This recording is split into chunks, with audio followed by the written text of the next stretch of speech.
Hey guys, tonight we begin with the brutal, back-breaking, and absolutely soul-crushing world of medieval blacksmiths. Those muscular figures hammering away at glowing iron in the flickering light of their forges.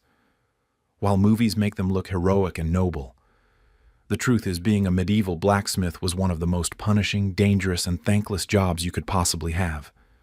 Your body would be destroyed by 30. Your lungs would be black with soot, and society would treat you like a necessary evil they'd rather not think about. So before you get comfortable, take a moment to like the video and subscribe, but only if you genuinely enjoy what I do here. And let me know in the comments where you're tuning in from and what time it is for you. It's always fascinating to see who's joining us from around the world. Now dim the lights, maybe turn on a fan for that soft background hum, and let's ease into tonight's journey together. You weren't born a blacksmith by choice. In medieval Europe, your profession was determined by your father's profession and his father's before him. If your family worked iron, you worked iron. There was no career counseling, no exploring your options, no following your dreams. The moment you could walk without falling into the forge fire, you were expected to start learning the trade that would slowly kill you over the next 40 years. Your childhood ended the day you turned 7 or 8 years old. While other children might have a few more years of playing with wooden toys or chasing chickens around the village, you were handed a small hammer and told to start building the muscles you'd need to survive. Your father, already bent and scarred from decades of metalwork, would look at you with a mixture of pride and pity. Pride because you were carrying on the family tradition. Pity because he knew exactly what lay ahead. The first lesson wasn't about technique or temperature. It was about pain tolerance. Your hands would blister within hours of holding the hammer. Your arms would ache from lifting tools that seemed impossibly heavy. Your eyes would water from the constant smoke and sparks. And your father would simply nod and say, "You'll get used to it." Because in the medieval world, getting used to suffering wasn't just expected, it was survival. Your workshop wasn't a clean, organized space with proper ventilation and safety equipment. It was a cramped, smoky cave attached to your family's hovel. The forge was a simple stone hearth with a bellows system that required constant pumping to keep the fire hot enough to work iron. The bellows were usually operated by whoever was smallest and weakest, which meant you, the apprentice, spent your first few years as a human air pump. The tools were crude and dangerous. Hammers with wooden handles that splintered and broke. Tongs that didn't grip properly and would send red-hot metal flying across the workshop. Anvils that were often just large rocks with relatively flat surfaces. Everything was improvised. Everything was risky. And everything could maim or kill you if you made the slightest mistake. Your bed was a pile of straw in the corner of the workshop, close enough to the forge that you could tend the fire during the night. Because the fire never truly went out. Banking the coals and keeping them alive through the night was crucial. Starting a fire from scratch in the morning was time-consuming and wasteful. So you learned to sleep lightly, waking every few hours to add fuel and adjust the airflow. The smell became part of you. Smoke, burning charcoal, hot metal, and your own sweat created a permanent cloud that followed you everywhere. Your clothes, your hair, your skin, everything reeked of the forge. Other villagers could smell you coming from 50 yards away. Children would hold their noses when you passed. Even dogs would avoid you. But perhaps the cruelest part of your childhood was watching your father's body slowly deteriorate. His hands were gnarled claws, permanently curved from gripping hammers and tongs. His back was hunched from bending over the anvil for decades. His cough was deep and rattling, filled with the soot and metal particles he'd been breathing since he was your age. His arms were covered in burn scars, some fresh, some decades old. This was your future, written in flesh and bone. Your mother, if she was still alive, would look at you with sad eyes. She knew she was losing her son to the forge, just as she'd lost her husband years before. The man who came home each night wasn't really her husband anymore. He was a creature of fire and iron, shaped by his trade into something harder and more distant. And now, you were beginning that same transformation. The village children would mock you. Soot face, they'd call you. Hammer hands. They'd run away when you approached, not out of fear, but out of disgust. You were already marked as different, already set apart from normal society. The forge was changing you, and everyone could see it. Your education consisted of watching, copying, and enduring. There were no books about metalworking, no diagrams or instructions. You learned by observing your father's movements, by trying to replicate his techniques, and by failing over and over again until muscle memory finally took hold. Every mistake was painful, literally. Drop a piece of hot iron and you'd burn your foot. Swing the hammer wrong and you'd smash your thumb. Hold the tongs incorrectly, and the metal would slip and scar your arm. The heat was unbearable. Even in winter, the forge area was swelteringly hot. In summer, it was like working inside an oven. You drink water constantly, but it never seemed to be enough. Dehydration was a constant threat. Heat exhaustion was common, and there was no relief. The work had to continue regardless of the temperature outside.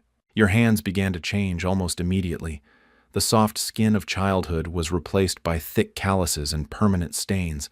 Iron filings embedded themselves under your fingernails. Burns became so common that you stopped noticing the smaller ones. Your palms developed a permanent black tinge that no amount of scrubbing could remove. Sleep became elusive. The physical exhaustion should have guaranteed deep rest, but the constant noise, heat, and responsibility for the fire made true relaxation impossible. You'd lie on your straw bed, muscles aching, lungs burning, wondering if this was really what the rest of your life would look like, and knowing, with growing certainty, that it was. The social isolation began early. Other families didn't want their children playing with the blacksmith's son. You were dirty, you smelled, and you were being trained for a profession that marked you as different. Marriages were often arranged within the same trade, so your future wife would likely be the daughter of another blacksmith, another metal worker, or perhaps a charcoal burner. Your social circle was predetermined and small. Your father rarely spoke about his own childhood, but sometimes, late at night when the fire was low and the work was done, you'd catch him staring at his ruined hands with an expression of profound sadness. He'd been where you were now. He'd felt the same fears, the same pain, the same growing realization that his life was being shaped by forces beyond his control. And now he was passing that legacy on to you, because that's how the medieval world worked. Sons followed fathers into the same trades, the same struggles, the same slow destruction. The village priest would occasionally visit, ostensibly to bless the forge or commission some ironwork for the church. But you could see the way he looked at you, with a mixture of pity and distaste. The church taught that all honest work was blessed by God, but there was something about the blacksmith's trade that seemed to make even holy men uncomfortable. Perhaps it was the association with fire and brimstone, perhaps it was the violence inherent in hammering and shaping metal, or perhaps it was simply the way the work transformed men into something harder and less human. Your first successful piece, a simple nail, crooked and rough but functional, should have been a moment of pride. Instead, it was a moment of resignation. You'd proven you could do the work. There was no turning back now. The forge had claimed another victim, and you were barely 10 years old. By the time you reached your 12th birthday, the transformation was already well underway. Your shoulders had broadened from swinging hammers. Your arms had developed the kind of wiry strength that came from repetitive, demanding work. But your childhood was completely gone, replaced by a grinding routine of fire, metal, and endless labor. The apprentice years were supposed to be about learning, but they were really about surviving. Your master, whether your father or another blacksmith who'd agreed to train you, wasn't interested in your comfort or well-being. He was interested in getting work done, and you were free labor. The fact that you might learn something useful along the way was secondary. Your day began before dawn. The first task was always rekindling the forge fire from the banked coals of the previous night. This required careful attention. Too much air too quickly, and you'd scatter the coals. Too little, and the fire would die completely. You'd learn to read the coals like other people read faces, understanding their moods and needs through color and sound. Once the fire was established, you'd begin preparing for the day's work. This meant sorting through the scrap iron, organizing tools, and setting up the workspace. Everything had to be within easy reach, because once the serious work began, there would be no time for searching or reorganizing. The rhythm of the forge demanded efficiency. Your master would arrive as the sun was rising, already knowing exactly what needed to be accomplished that day. There were horseshoes to forge, nails to make, tools to repair, and weapons to sharpen. The work was never finished. As soon as one task was completed, another would take its place. The medieval world ran on iron, and iron required constant attention. The horseshoe was the bread and butter of most blacksmiths. Every horse in the village needed shoes, and those shoes wore out regularly. You'd watch your master heat the iron bar until it glowed orange, then hammer it into the distinctive curved shape. The metal had to be exactly the right temperature. Too hot, and it would spark and waste material. Too cold, and it wouldn't shape properly. Learning to judge temperature by color alone was one of the most crucial skills you'd develop. But making horseshoes was monotonous work. Heat, hammer, shape, cool, repeat, dozens of times each day. Your arm would ache from the repetitive motion. Your back would cramp from bending over the anvil. The sparks would burn tiny holes in your clothes and skin. And through it all, your master would critique every movement, every angle, every strike of the hammer. "Too hard," he'd growl. "You're wasting metal with those heavy blows." Or, "Too soft. You'll never shape it properly if you're afraid of the hammer." There was no pleasing him, because perfection in metalwork was nearly impossible to achieve. Every piece was a compromise between what you wanted to create and what the metal would allow. The nail making was even worse. Nails were in constant demand. Every building, every piece of furniture, every wooden structure required them. But they were small, fiddly work that required precision and speed. You'd heat a thin iron rod, hammer one end flat to create the head, then cut it to length and point the other end. A skilled blacksmith could make hundreds of nails in a day. An apprentice might manage a few dozen, and most of those would be rejected as substandard. Your hands became your most important tools, and they suffered accordingly.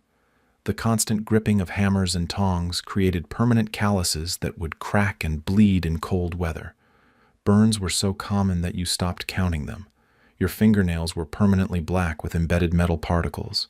The joints in your fingers began to stiffen from the repetitive motions and the constant vibration of hammer strikes. The heat was relentless. Even in the depths of winter, the area around the forge was swelteringly hot. You'd work in just a thin shirt, sweat pouring down your face and back, while customers who came to collect their orders would stand as far away as possible from the furnace.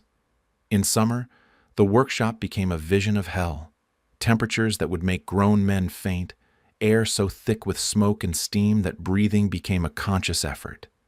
Your master would test you constantly, not through formal examinations, but through increasingly difficult tasks. "Make me a knife," he'd say, tossing you a piece of raw iron. No instructions, no guidance, just an expectation that you'd figure it out. The first few attempts would be disasters. Blades that were too thick, too thin, too brittle, or too soft. Each failure would earn you a cuff around the ear and a lecture about wasting materials. The social aspects of the trade were just as challenging as the physical ones. Customers would treat you as invisible, addressing all their comments and complaints to your master. You were just the boy who pumped the bellows and fetched tools. Your opinions didn't matter, your skills weren't recognized, and your presence was barely acknowledged. This invisibility would follow you throughout your career. Blacksmiths were essential but not respected. The other apprentices in the village, learning carpentry or masonry or other trades, would mock your appearance. You were always the dirtiest, the most scarred, the most obviously marked by your profession. They'd make jokes about your black fingernails and your permanent smell of smoke. Some of this was jealousy. Blacksmithing was skilled work that commanded decent pay, but most of it was genuine disgust at what the trade was doing to your body. Your master's wife, if he had one, would treat you like a necessary nuisance. You ate at their table, but you were served last and given the smallest portions. You slept in their house, but in the coldest, dampest corner. You were part of the household, but not part of the family. Your presence was tolerated because your labor was valuable, but you were never allowed to forget your place in the hierarchy. The accidents were inevitable and frequent. Hot metal would slip from tongs and land on your foot. Hammers would glance off anvils and strike your shins. Sparks would fly into your eyes, temporarily blinding you. The forge fire would flare unexpectedly, singeing your eyebrows and hair. Each accident was a lesson in pain and a reminder of how dangerous your chosen profession really was. Your master would share stories of other apprentices who hadn't made it through their training. The boy who lost 3 fingers to a poorly aimed hammer blow. The young man who died from lung fever after breathing too much smoke and metal dust. The apprentice who was crushed when a badly supported anvil fell over. These weren't cautionary tales. They were simply facts of life in the metalworking trade. The loneliness was perhaps the worst part. You were too old to play with children, too young to socialize with adults, and too marked by your trade to fit in anywhere. Your hands were too rough to touch anything delicate. Your clothes were too stained to wear anywhere respectable. Your smell was too strong to sit close to others. You existed in a social limbo, belonging neither to childhood nor adulthood, neither to the working class nor the merchant class. Your body began to change in ways that went beyond normal adolescent development. Your right arm became noticeably larger than your left from swinging the hammer. Your posture shifted as your spine adapted to hours of bending over the anvil. Your hearing began to suffer from the constant ringing of metal on metal. These changes were permanent and progressive. Each day of work added to the cumulative damage. The religious aspects of your training were minimal but significant. Your master would mutter prayers before beginning particularly difficult work, asking for divine guidance in shaping the metal. The church taught that all honest labor was blessed, but there was something about working with fire and iron that seemed to make people uncomfortable. The association with hellfire and brimstone was never far from people's minds when they looked at a blacksmith. Your dreams began to change. Instead of the normal fantasies of youth, you'd dream about work, about perfectly shaped horseshoes, about hammers that never missed their mark, about fires that burned at exactly the right temperature. The forge was consuming not just your waking hours, but your sleeping ones as well. You were becoming a creature of iron and flame, and there was no going back. The realization that this would be your life forever usually came gradually, then all at once. One day you'd wake up and understand that you would never be anything other than a blacksmith. You would never travel beyond the local villages. You would never wear fine clothes or eat delicate food. You would never have soft hands or clean fingernails. This was your destiny, chosen for you before you were born, and all you could do was try to survive it with some measure of dignity and tact. After 7 long years of apprenticeship, you finally achieved the status of journeyman. This should have been a moment of celebration, a recognition of your skills and dedication. Instead, it was simply the beginning of a new kind of misery. As a journeyman, you were expected to travel from town to town, working for different masters, learning new techniques, and proving your worth. But the reality was far harsher than the romantic notion of a skilled craftsman seeing the world. Your first challenge was finding work. Unlike modern job markets where skills and experience might guarantee employment, medieval Europe was a patchwork of local economies, guild restrictions, and personal connections. A blacksmith in one town might have no need for additional help, while another might be desperate for skilled hands but unable to pay a living wage.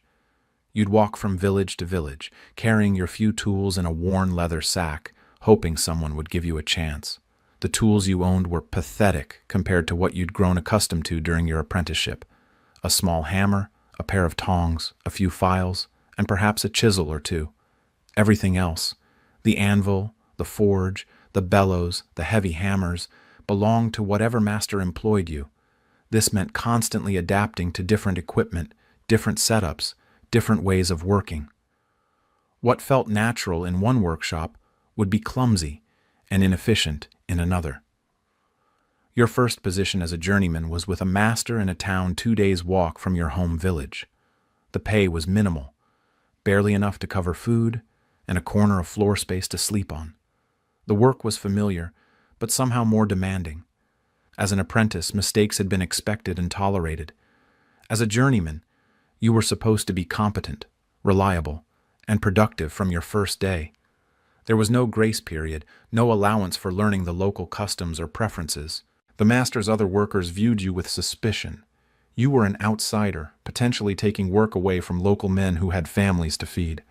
They'd test you constantly, giving you the most difficult tasks, the worst materials, the most unreasonable deadlines.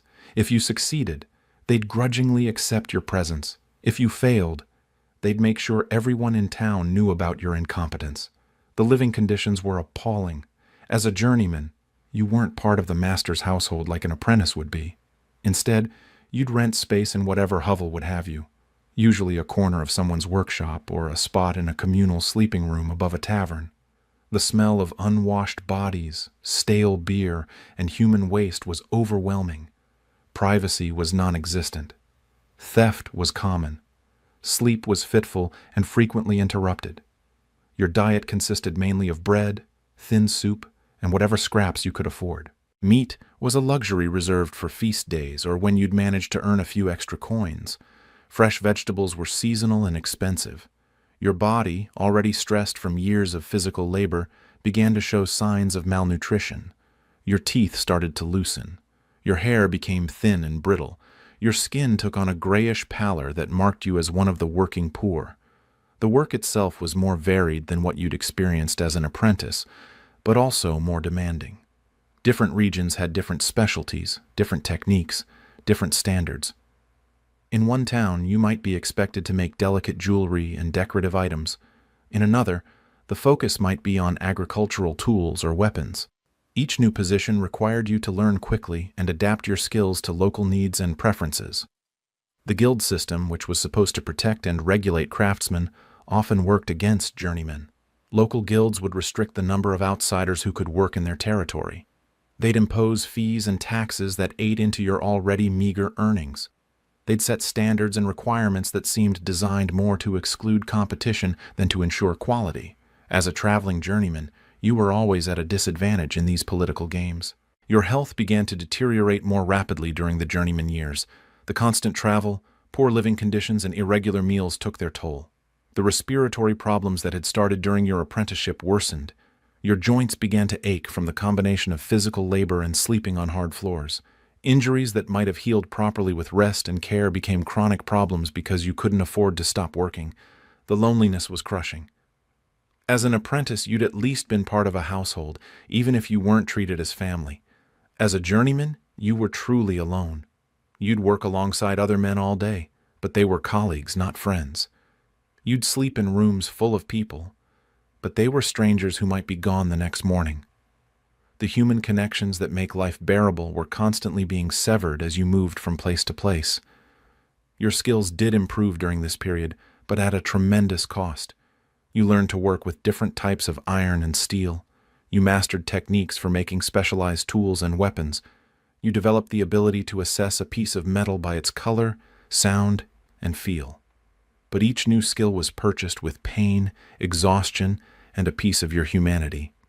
The customers you served as a journeyman were often more demanding than those you'd observed during your apprenticeship.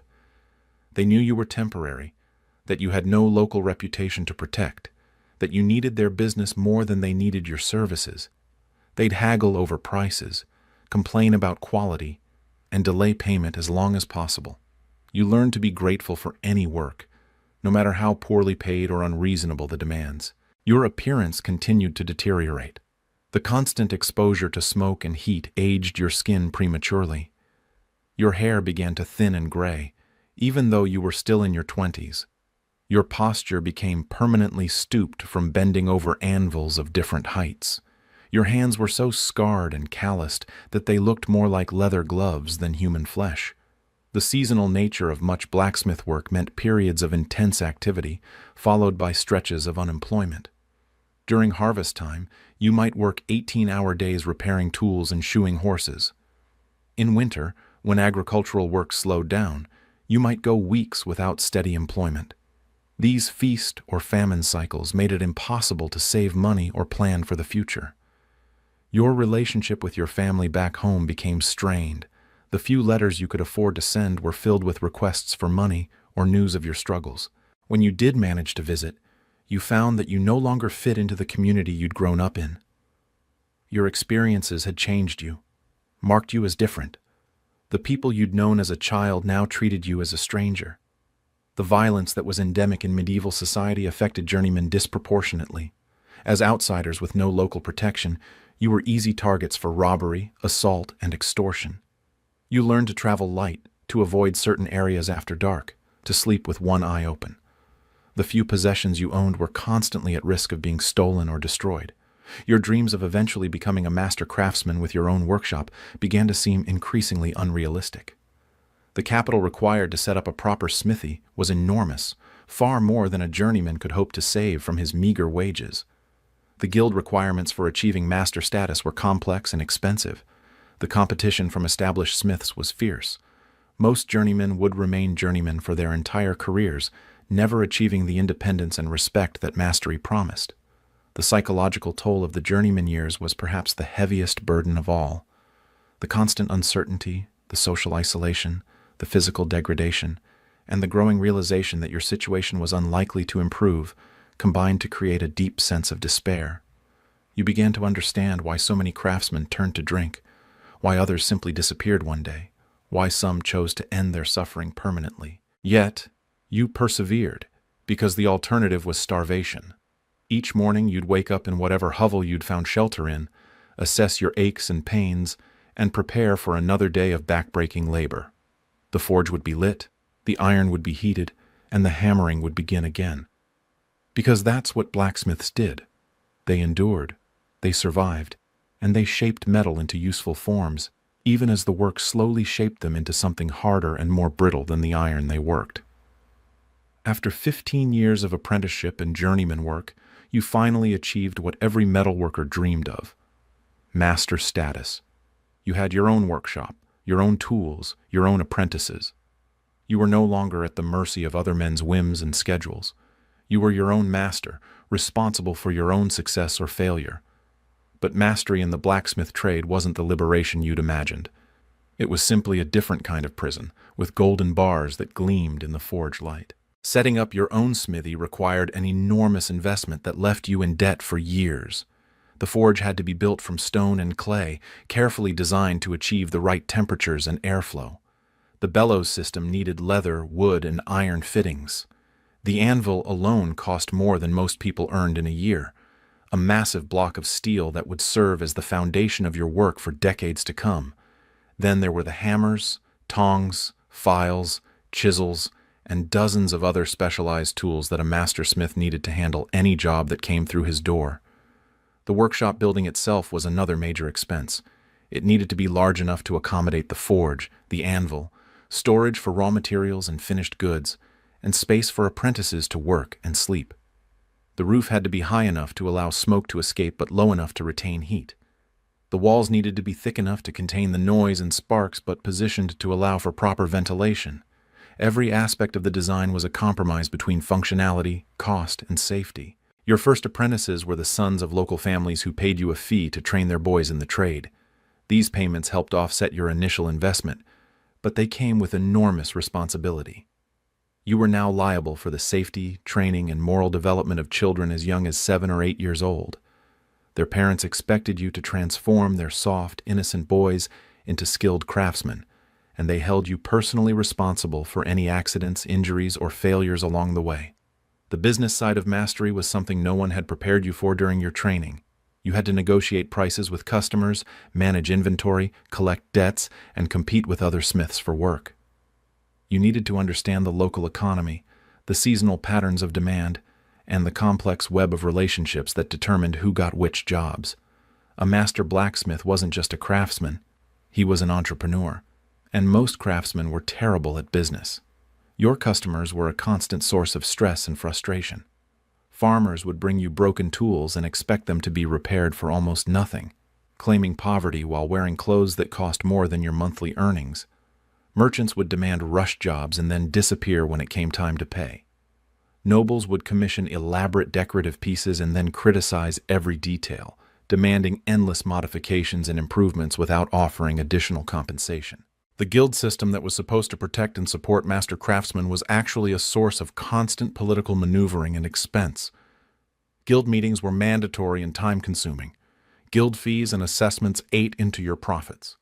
Guild rules and regulations restricted what you could make, how you could make it, and who you could sell it to. The guild masters were often more interested in protecting their own positions than in supporting working smiths. Your workshop became a magnet for every kind of problem and emergency in the community. Broken wagon wheels, damaged plows, dull knives, loose horseshoes, everything that involved metal eventually found its way to your door. You were expected to be available at all hours, to drop whatever you were working on to handle urgent repairs, to solve problems that other craftsmen couldn't or wouldn't tackle. Your expertise made you indispensable, but it also made you a slave to other people's needs. The physical demands of the work didn't decrease with mastery. If anything, they intensified. As the master, you were expected to handle the most difficult and demanding tasks personally. The heaviest hammering, the most precise shaping, the most dangerous procedures all fell to you.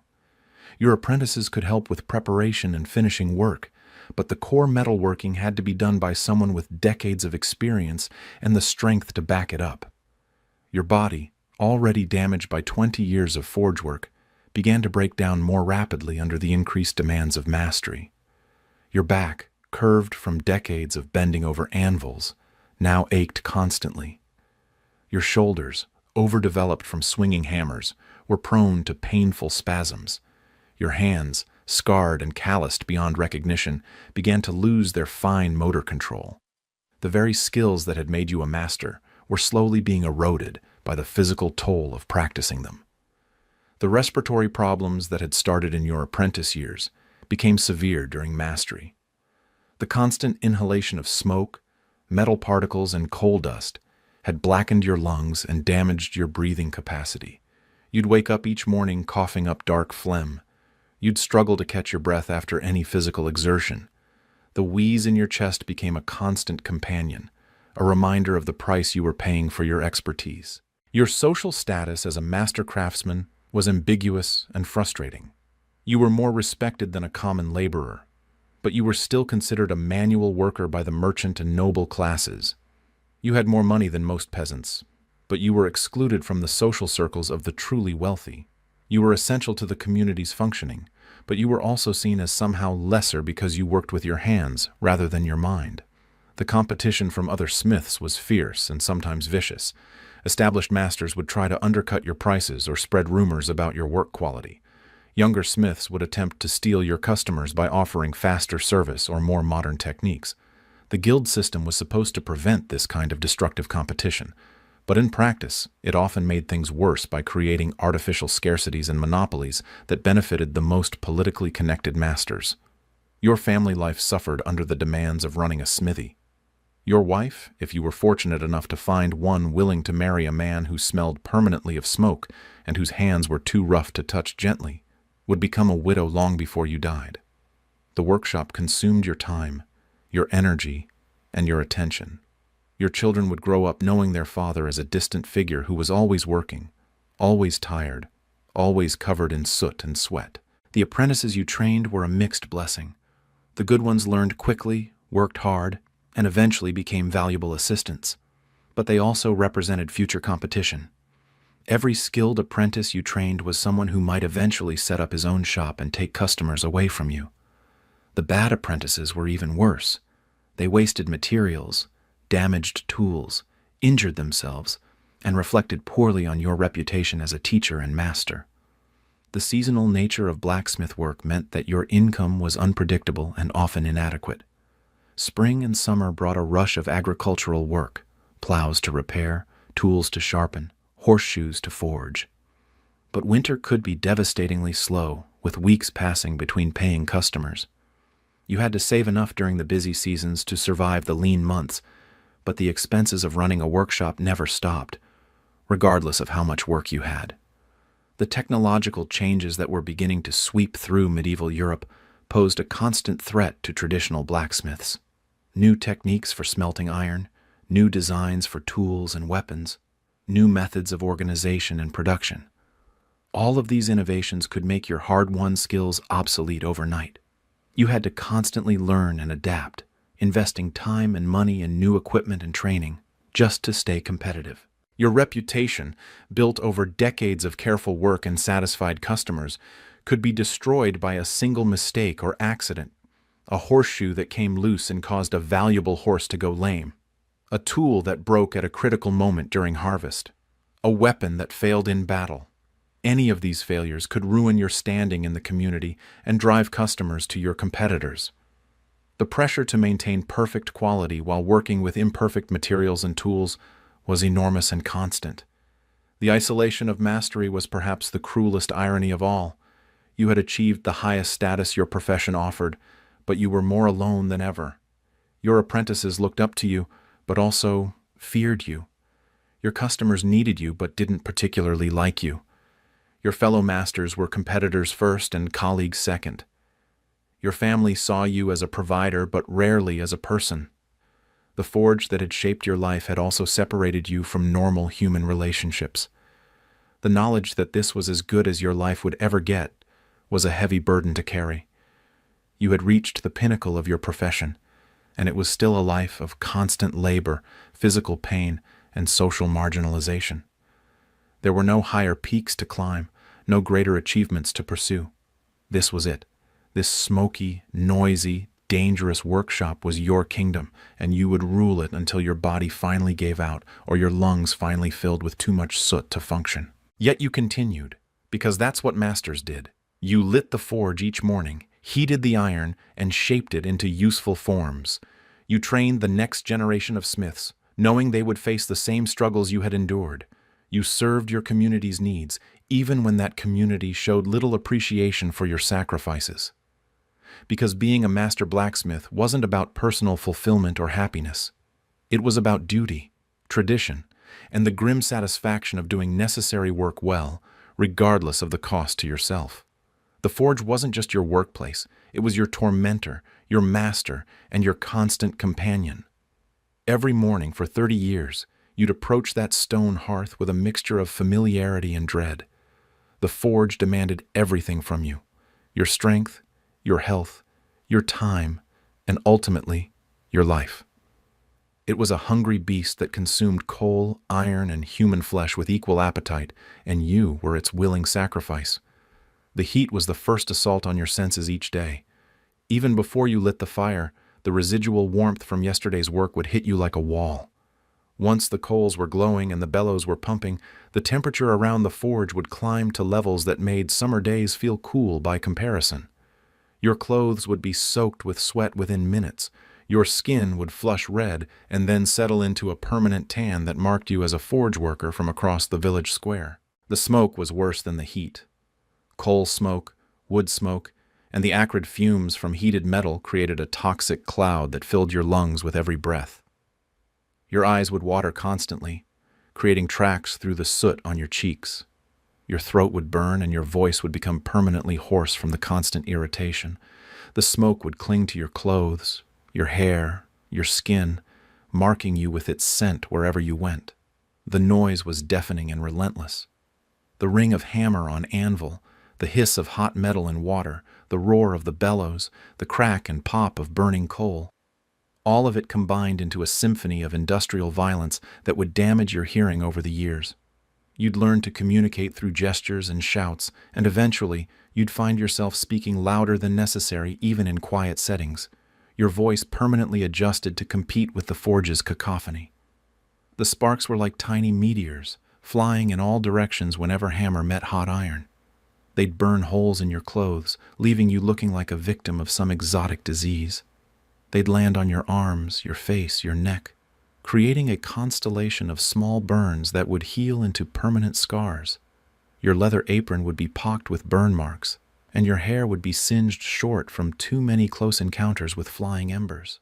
The coal dust was insidious, working its way into every pore, every wrinkle, every crevice of your body. Your fingernails would be permanently black. Your nostrils would be caked with dark residue. Your spit would be gray-tinged. The dust would settle in your lungs, creating the chronic cough that would eventually kill you.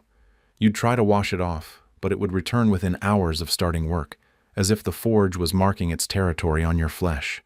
The iron itself was treacherous and unpredictable. When cold, it was hard and unyielding, capable of breaking tools and bones with equal ease. When hot, it was dangerous in different ways. It could burn through leather, flesh, and bone in seconds. It would spark and spit when struck, sending fragments of molten metal in all directions. It would seem to cooperate for hours, then suddenly crack or split at the worst possible moment, ruining hours of careful work. The tools were extensions of your body, but they were also weapons turned against you. Hammers would slip from sweaty hands and crush toes or shins. Tongs would fail to grip properly, sending hot metal flying across the workshop. Files would slip and gash fingers. Chisels would shatter under stress, sending sharp fragments into your eyes. Every tool in the smithy was capable of maiming or killing you if you made the slightest mistake, or if the tool itself failed at a critical moment. The bellows required constant attention and enormous physical effort. The leather bags had to be pumped rhythmically to maintain the proper airflow to the fire. This was usually the job of the youngest apprentice, but when you were working alone, you'd have to manage both the bellows and the metalwork simultaneously. Your left arm would pump, while your right arm hammered, creating an exhausting rhythm that would leave you gasping for breath and drenched in sweat. The quenching process was perhaps the most dangerous part of the work. Hot metal had to be plunged into water or oil to cool and harden it rapidly. The sudden temperature change would create violent steam explosions that could blind you or burn your face. The quenching medium itself would become superheated and could splash onto your skin, creating deep burns. The rapid cooling would sometimes cause the metal to crack or shatter, sending sharp fragments flying in all directions. The forge fire itself was a living thing that required constant feeding and attention. Coal had to be added regularly to maintain the proper temperature. The fire had to be shaped and directed to heat specific areas of the metal. Too much air would make the fire too hot and waste fuel. Too little air would let the fire die down and make the work impossible. Reading the fire, understanding its moods and needs, was a skill that took years to develop and constant vigilance to maintain. The seasonal variations made the forge work even more challenging. In winter, the contrast between the freezing outdoor air and the blazing heat of the forge would create thermal shock that was hard on both your body and your tools. Metal would become brittle in the cold, making it more likely to crack or break. In summer, the already unbearable heat of the forge would be compounded by the outdoor temperature, creating working conditions that would fell lesser men. The raw materials were often of poor quality, adding another layer of difficulty to already challenging work. Iron ore varied widely in purity and composition. Some batches would work beautifully, heating evenly and shaping predictably. Others would be full of impurities that would cause the metal to crack, spark excessively, or refuse to hold its shape. You'd learn to work with whatever materials you could afford, adapting your techniques to compensate for the shortcomings of inferior iron. The workspace itself was cramped and dangerous. The forge, anvil, tool racks, and storage areas were all crammed into a relatively small space to minimize heat loss and maximize efficiency.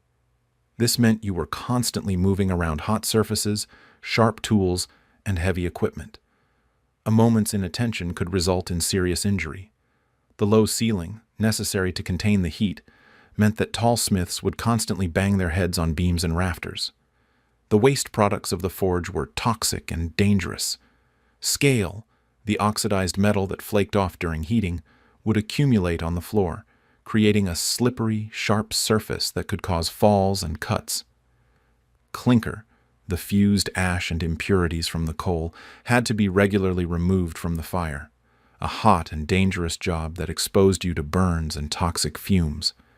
The slag from the metalworking process was sharp and corrosive, capable of cutting through leather and flesh. The forge demanded a sacrifice of blood on a regular basis.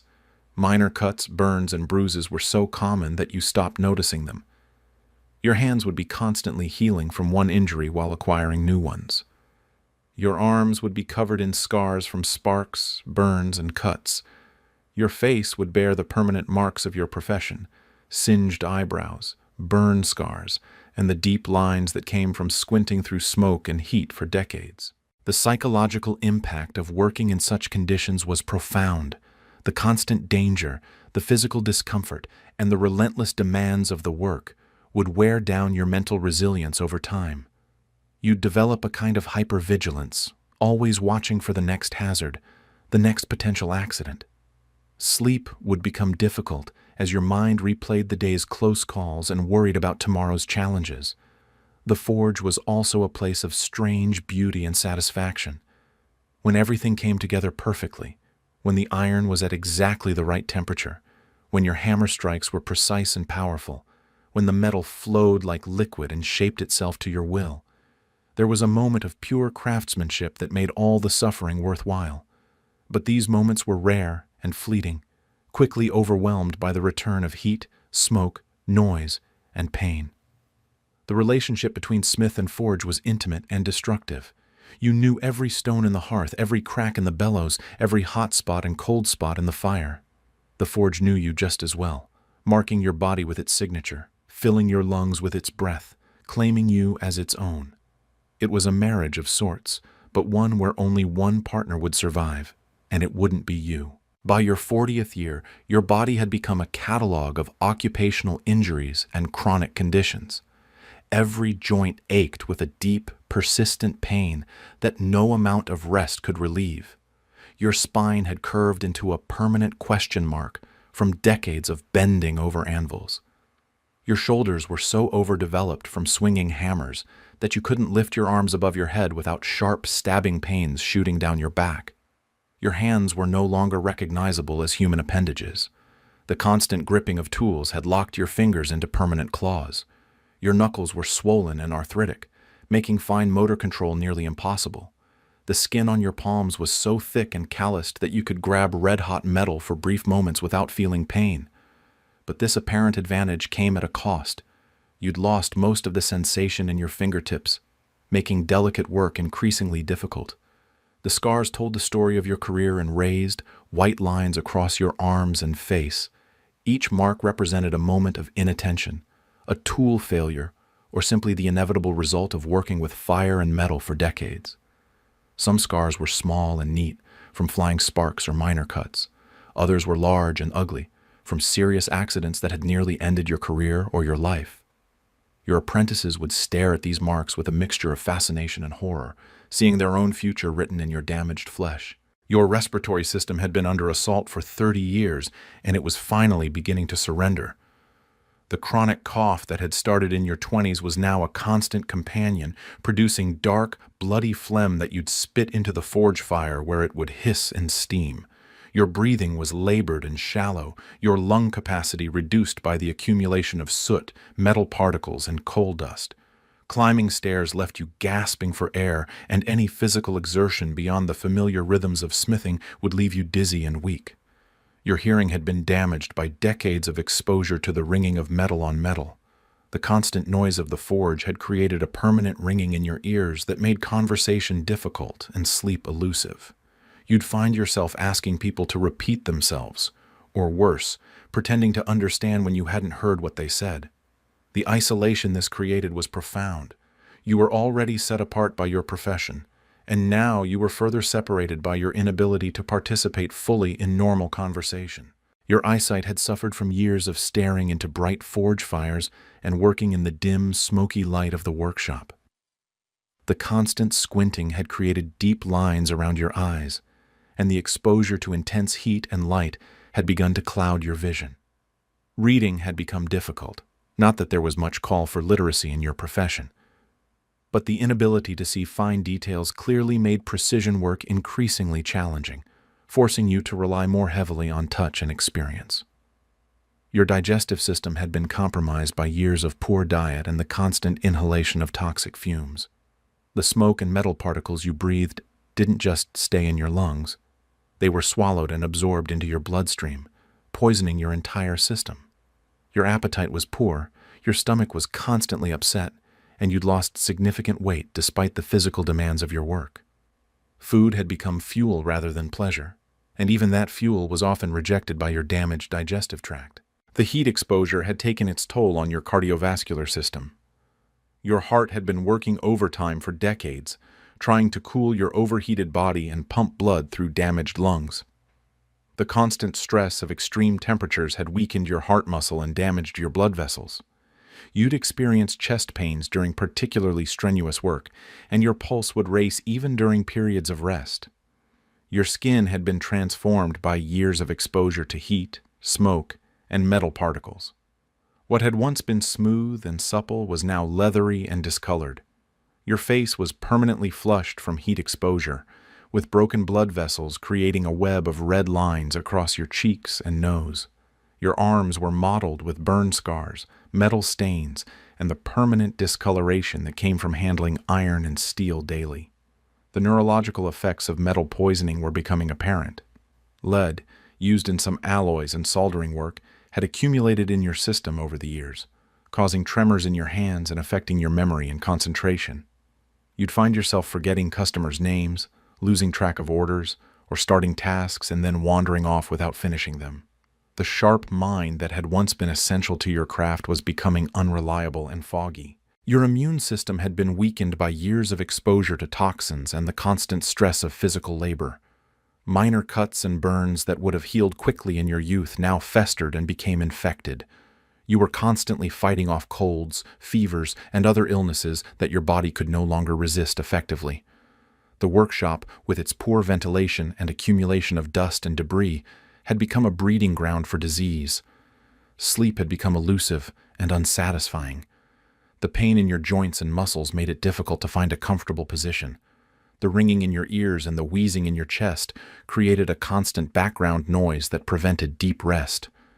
Your mind, accustomed to the constant vigilance required by dangerous work, couldn't fully relax even when your body was exhausted.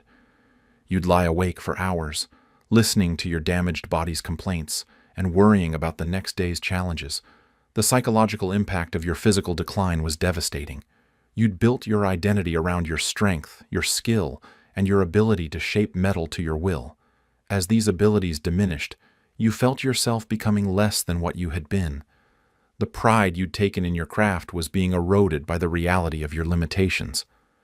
You were becoming a burden to your apprentices, who had to take on more of the heavy work, and a disappointment to customers who expected the same quality and speed they'd received in previous years. Your family relationships suffered as your health declined. Your wife, if she was still alive, had become more of a caretaker than a partner. Your children saw you as a cautionary tale rather than a role model. The man who had once been the strong provider and protector of the household was now dependent on others for basic care and support. The role reversal was humiliating and heartbreaking for everyone involved. The medical knowledge of the time was primitive and often counterproductive. The local barber surgeon might recommend bloodletting to balance your humors, or suggest herbal remedies that did more harm than good. There was no understanding of occupational health, no recognition that your symptoms were the direct result of your working conditions. You were simply getting old, and old age was expected to be painful and debilitating. The financial impact of your declining health was severe. As your productivity decreased, your income dropped accordingly. But your expenses increased as you needed help with tasks you could no longer perform alone. You might have to hire additional apprentices or journeymen to handle the heavy work, cutting into your already reduced profits. The workshop that had once been your source of pride and prosperity was becoming a financial burden. Your competitors, younger and healthier, began to take advantage of your weakness. They'd undercut your prices, spread rumors about your declining abilities, and actively court your customers. The guild system that was supposed to protect master craftsmen offered little help to those whose skills were diminished by age and injury. You were expected to maintain your standards and fulfill your obligations regardless of your physical limitations. The realization that your condition would only worsen was perhaps the cruelest aspect of your decline. There was no hope of recovery, no treatment that would restore your strength or clear your lungs. Each day brought new aches, new limitations, new reminders of your mortality. The forge that had shaped your life was now slowly killing you, and there was nothing you could do to stop the process. Yet you continued to work, because work was all you knew. Each morning, you'd drag your damaged body to the forge, light the fire, and begin another day of pain and struggle. Your movements were slower, your strikes were weaker, and your endurance was limited, but you persevered because the alternative, admitting defeat and abandoning the only life you'd ever known, was unthinkable. The forge had claimed your body, but it hadn't yet claimed your spirit, and you'd fight to maintain that last vestige of dignity for as long as possible. Your position in medieval society was as fixed and unyielding as the anvil you worked upon. Despite the essential nature of your craft, you occupied an uncomfortable middle ground between the peasants who worked the land and the merchants who traded in finished goods. You were neither serf nor free man in the truest sense, bound not by feudal obligations, but by the demands of your trade and the expectations of your community. The social hierarchy of medieval Europe placed you in a category that was both essential and despised. Nobles needed your services to maintain their weapons, tools, and household items, but they looked down upon you as a manual laborer whose hands were permanently stained with soot and whose clothes reeked of smoke. You were useful, but you were not respectable. You were necessary, but you were not welcome in polite society. Your customers treated you with a mixture of dependence and disdain. They needed your skills desperately. A broken plow during planting season could mean starvation. A damaged sword could mean death in battle. A loose horseshoe could cripple a valuable animal. But they resented having to pay for your services, and they often treated you as if you should be grateful for their business rather than fairly compensated for your expertise. The church's attitude toward your profession was complex and contradictory. On one hand, the clergy taught that all honest labor was blessed by God, and that craftsmen who served their communities faithfully were doing holy work. On the other hand, there was something about the blacksmith's trade that made religious authorities uncomfortable. The association with fire and brimstone, the violence inherent in hammering and shaping metal, and the transformation of raw materials into finished goods all carried undertones that reminded people of darker forces. Your relationship with other craftsmen was competitive and often hostile. Carpenters, masons, and other skilled workers saw you as competition for customers and resources.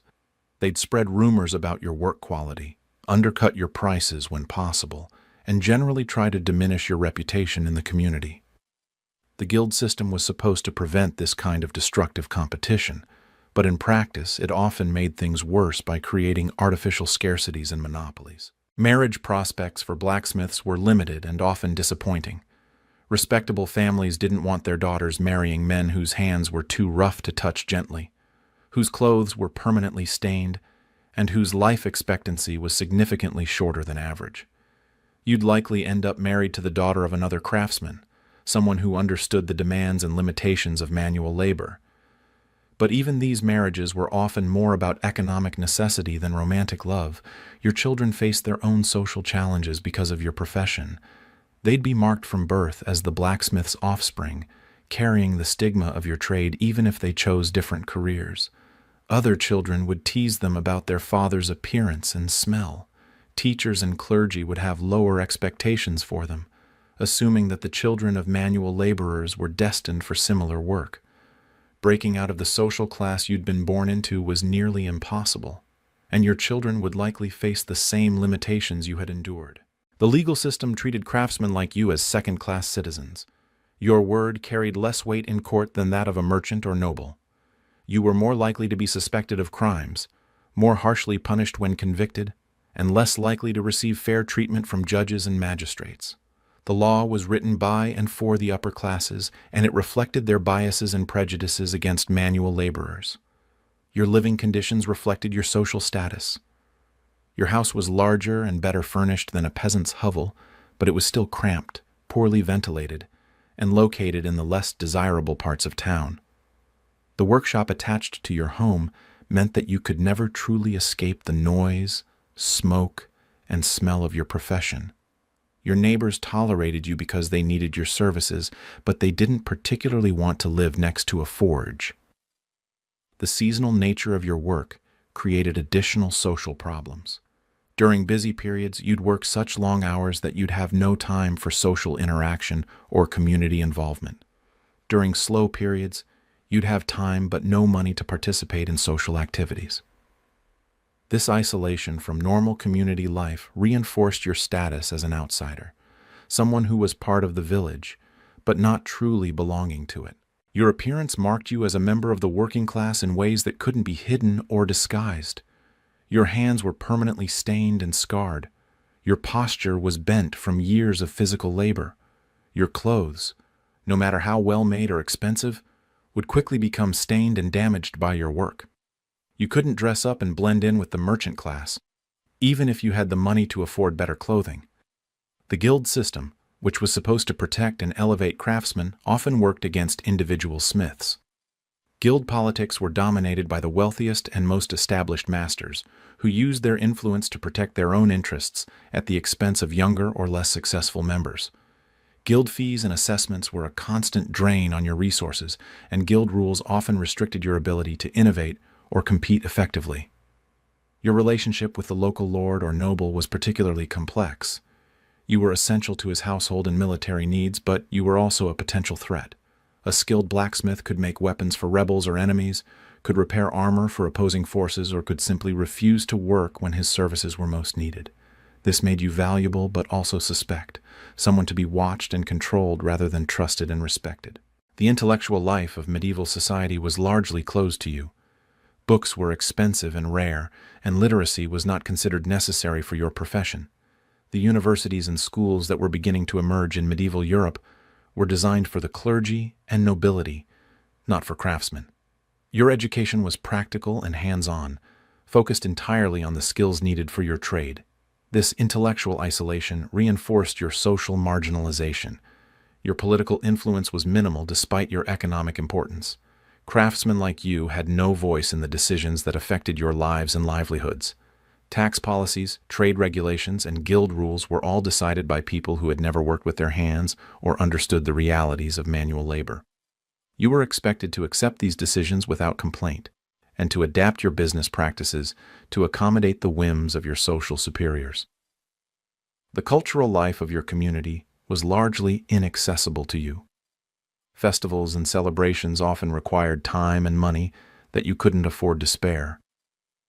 The entertainment and artistic pursuits that occupied the leisure time of the upper classes were foreign to your experience.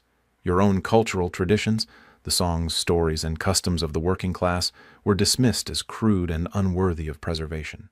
Your old age, if you lived long enough to experience it, would be marked by poverty and neglect. There were no pension systems or retirement benefits for craftsmen. When your strength failed and your skills diminished, you'd be dependent on the charity of your family or the community. The respect and status you'd earned through decades of skilled work would evaporate as soon as you could no longer contribute economically. The social mobility that modern people take for granted was virtually non-existent in your world. You were born into the blacksmith class, you lived as a blacksmith, and you would die as a blacksmith. Your children would likely follow the same path, and their children after them. The idea that hard work and talent could elevate someone to a higher social class was not just unrealistic, it was almost unthinkable. Yet despite all these limitations and prejudices, you maintained a quiet dignity and pride in your work. You knew that your skills were essential, that your contributions mattered, and that the community would collapse without craftsmen like you. This knowledge sustained you through the daily humiliations and social slights, giving you a sense of purpose and worth that no amount of social prejudice could completely destroy. You were a blacksmith, and that meant something, even if the rest of society didn't always recognize or appreciate what it meant. The financial reality of being a medieval blacksmith was a constant struggle between the essential nature of your services and the limited ability of your customers to pay for them. You existed in an economic limbo where your skills were desperately needed, but rarely valued at their true worth. The medieval economy was based primarily on agriculture and barter, which meant that cash payments were rare and often inadequate to cover your costs and provide a decent living. Your pricing structure was largely dictated by local custom and guild regulations, rather than by market forces or the actual cost of materials and labor. A horseshoe might be worth a day's wages for a common laborer, but it required expensive iron, costly fuel, and hours of skilled work to produce.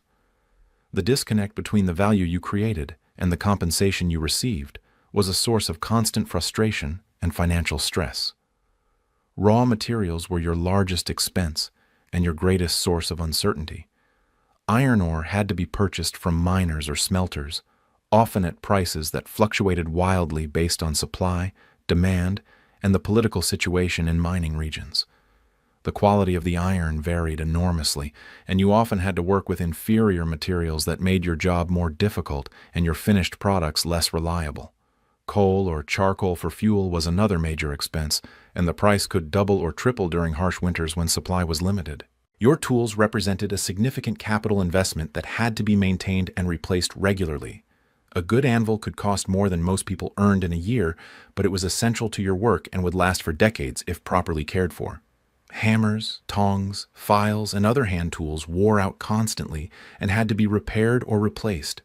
The bellows system required regular maintenance and occasional complete rebuilding. These costs were ongoing and unavoidable, eating into your profits even during slow periods. The seasonal nature of demand created feast or famine cycles that made financial planning nearly impossible. Spring and summer brought a rush of agricultural work: plows to repair, tools to sharpen, horseshoes to forge. During these busy periods, you might work 18-hour days and earn enough to support your family comfortably. But winter could be devastatingly slow, with weeks passing between paying customers. You had to save enough during the busy seasons to survive the lean months, but the expenses of running a workshop never stopped. Customer payment practices were often problematic and sometimes dishonest. Many customers expected to pay for your services with goods rather than cash: a bag of grain for a set of horseshoes, a chicken for knife sharpening, vegetables for tool repair.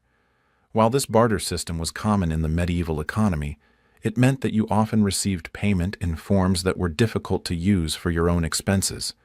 You couldn't pay for iron ore with turnips or settle your guild fees with eggs.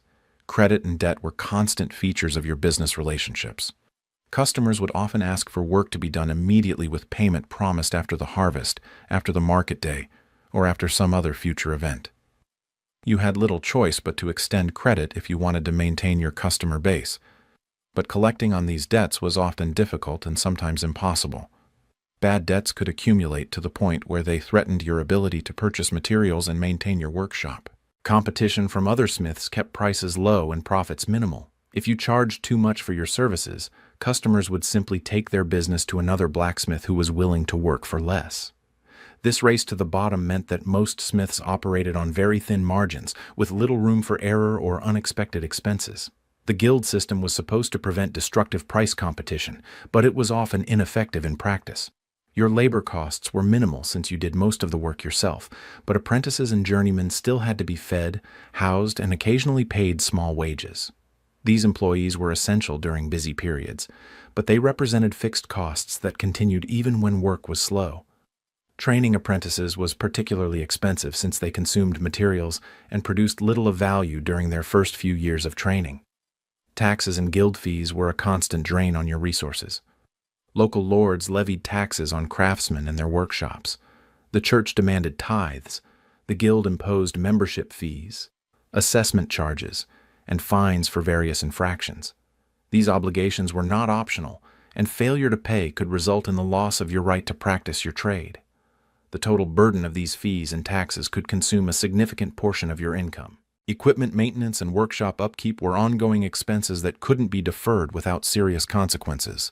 The forge had to be rebuilt periodically as the stones cracked and crumbled from repeated heating and cooling. The roof needed regular repair to prevent water damage to your tools and materials. The bellows leather had to be replaced when it became cracked and leaky. These maintenance costs were unpredictable but inevitable. Insurance against fire, theft, or accident didn't exist in any meaningful form. If your workshop burned down, if your tools were stolen, or if you were injured and couldn't work, you had no financial protection beyond what your family and community might provide out of charity. This constant vulnerability to catastrophic loss added another layer of stress to an already precarious financial situation. Your retirement planning consisted entirely of hoping that your children would take care of you when you could no longer work. There were no pension systems, no savings accounts, no investment opportunities for craftsmen.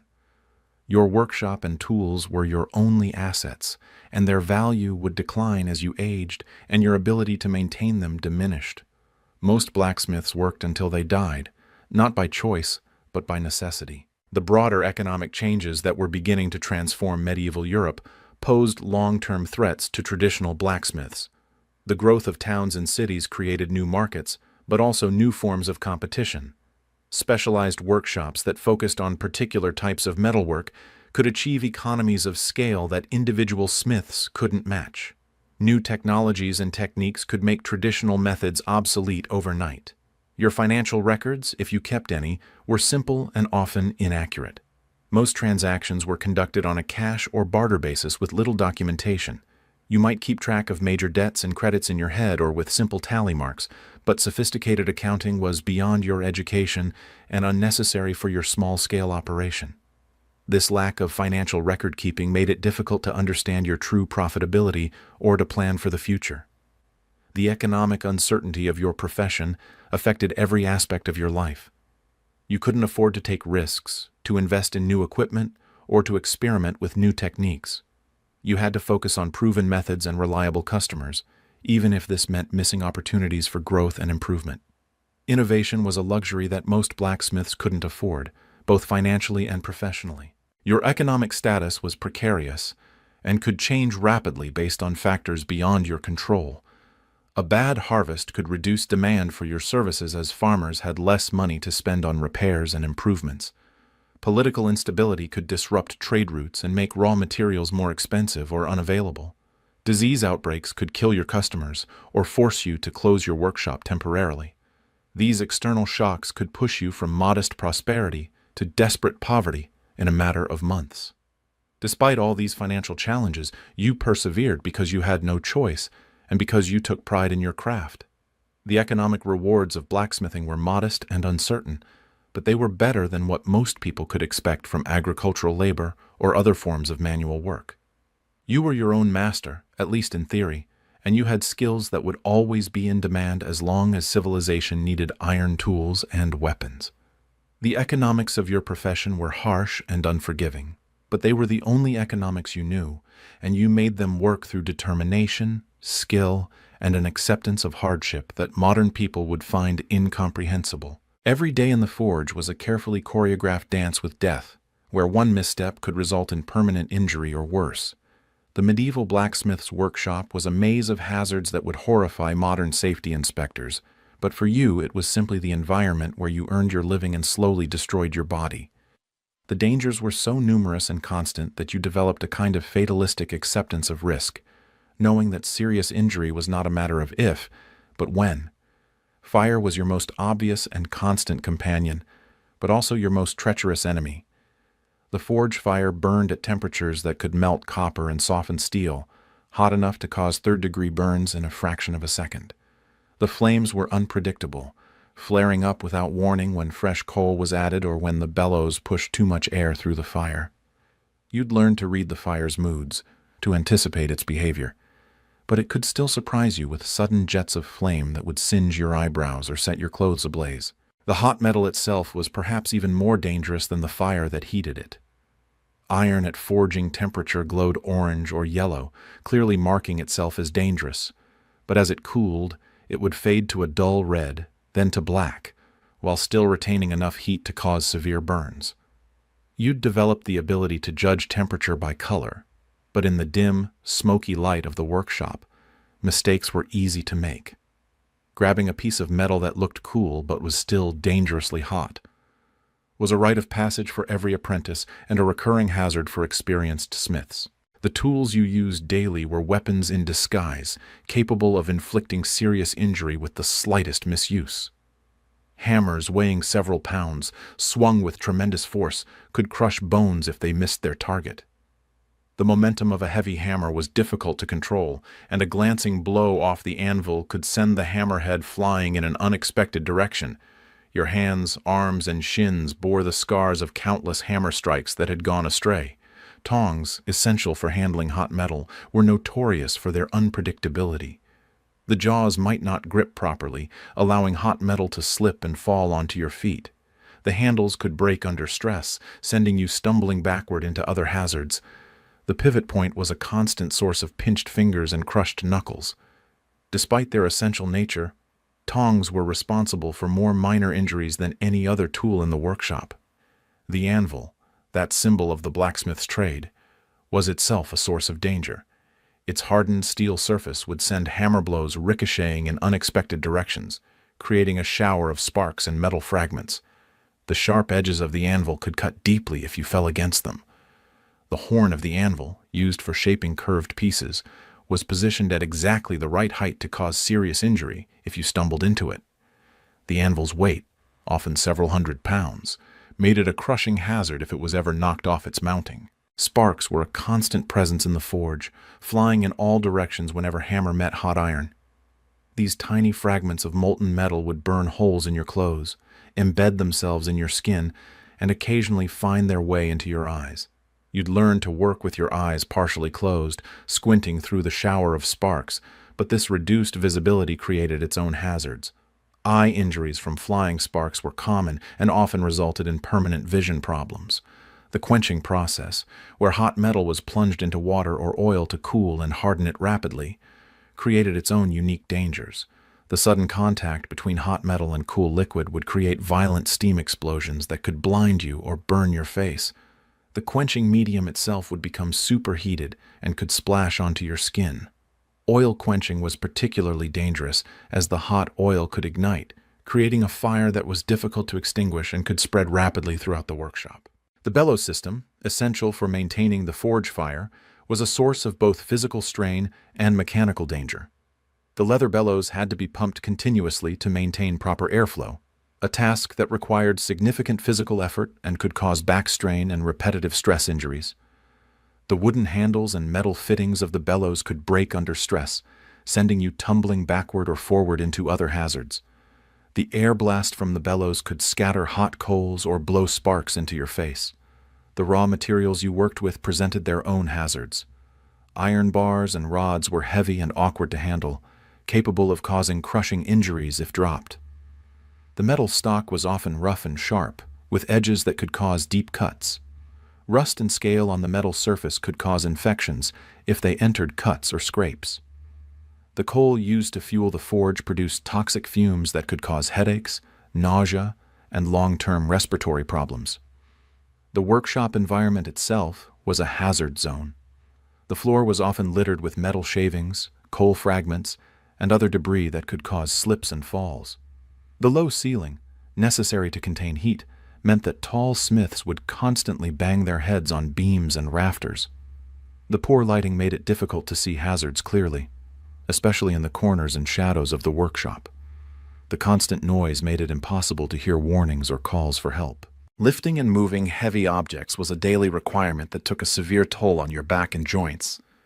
Iron stock, finished products, and tools all had to be moved regularly, often while hot and difficult to grip securely. The awkward shapes and weights of many items made proper lifting technique nearly impossible. Hernias, back injuries, and joint problems were common among blacksmiths, often leading to chronic pain and reduced mobility. The chemicals used in various metalworking processes were toxic and poorly understood. Flux materials used in welding and brazing could produce dangerous fumes. Acids used for cleaning and etching could cause severe burns if spilled on skin. Lead, used in some alloys and soldering work, could cause poisoning with symptoms that developed slowly over years. The long-term health effects of exposure to these substances were not understood, and protective equipment was non-existent. Fatigue was a constant factor that increased the likelihood of accidents. The physical demands of blacksmithing were enormous, and the long hours required during busy seasons meant that you were often working while exhausted. Tired workers made mistakes, had slower reaction times, and were more likely to take dangerous shortcuts.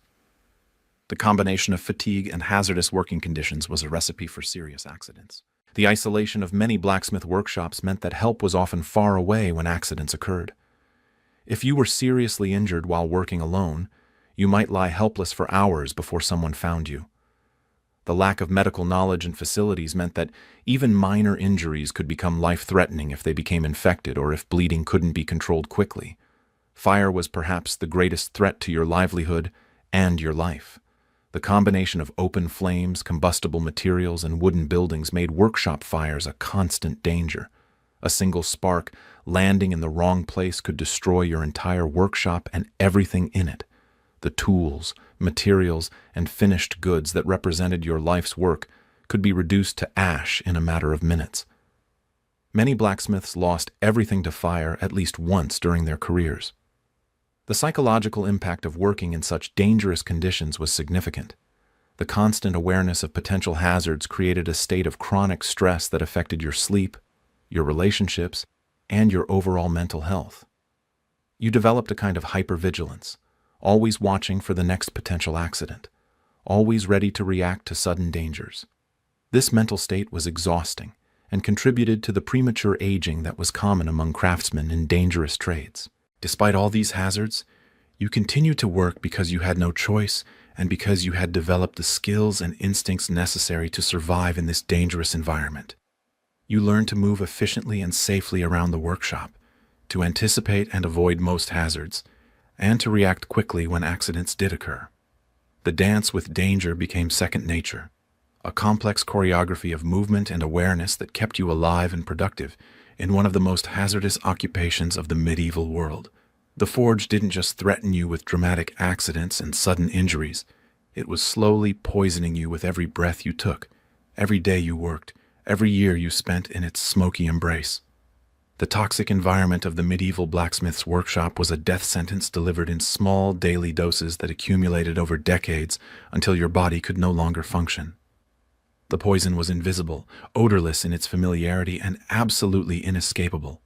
The coal smoke that filled your workshop contained a cocktail of toxic compounds that modern science would recognize as carcinogenic and deadly. Carbon monoxide, sulfur dioxide, and dozens of other harmful gases were produced every time you lit the forge. These invisible killers would seep into your bloodstream through your lungs, slowly damaging your organs and reducing your body's ability to carry oxygen.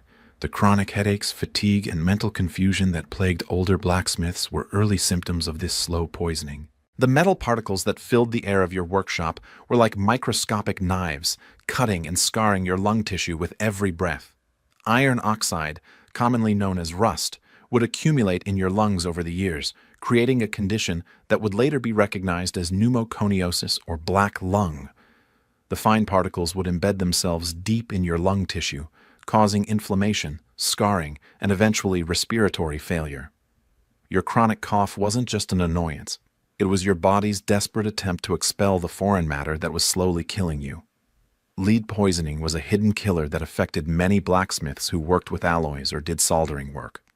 Lead was commonly used in various metalworking applications, and its toxic effects were cumulative and irreversible.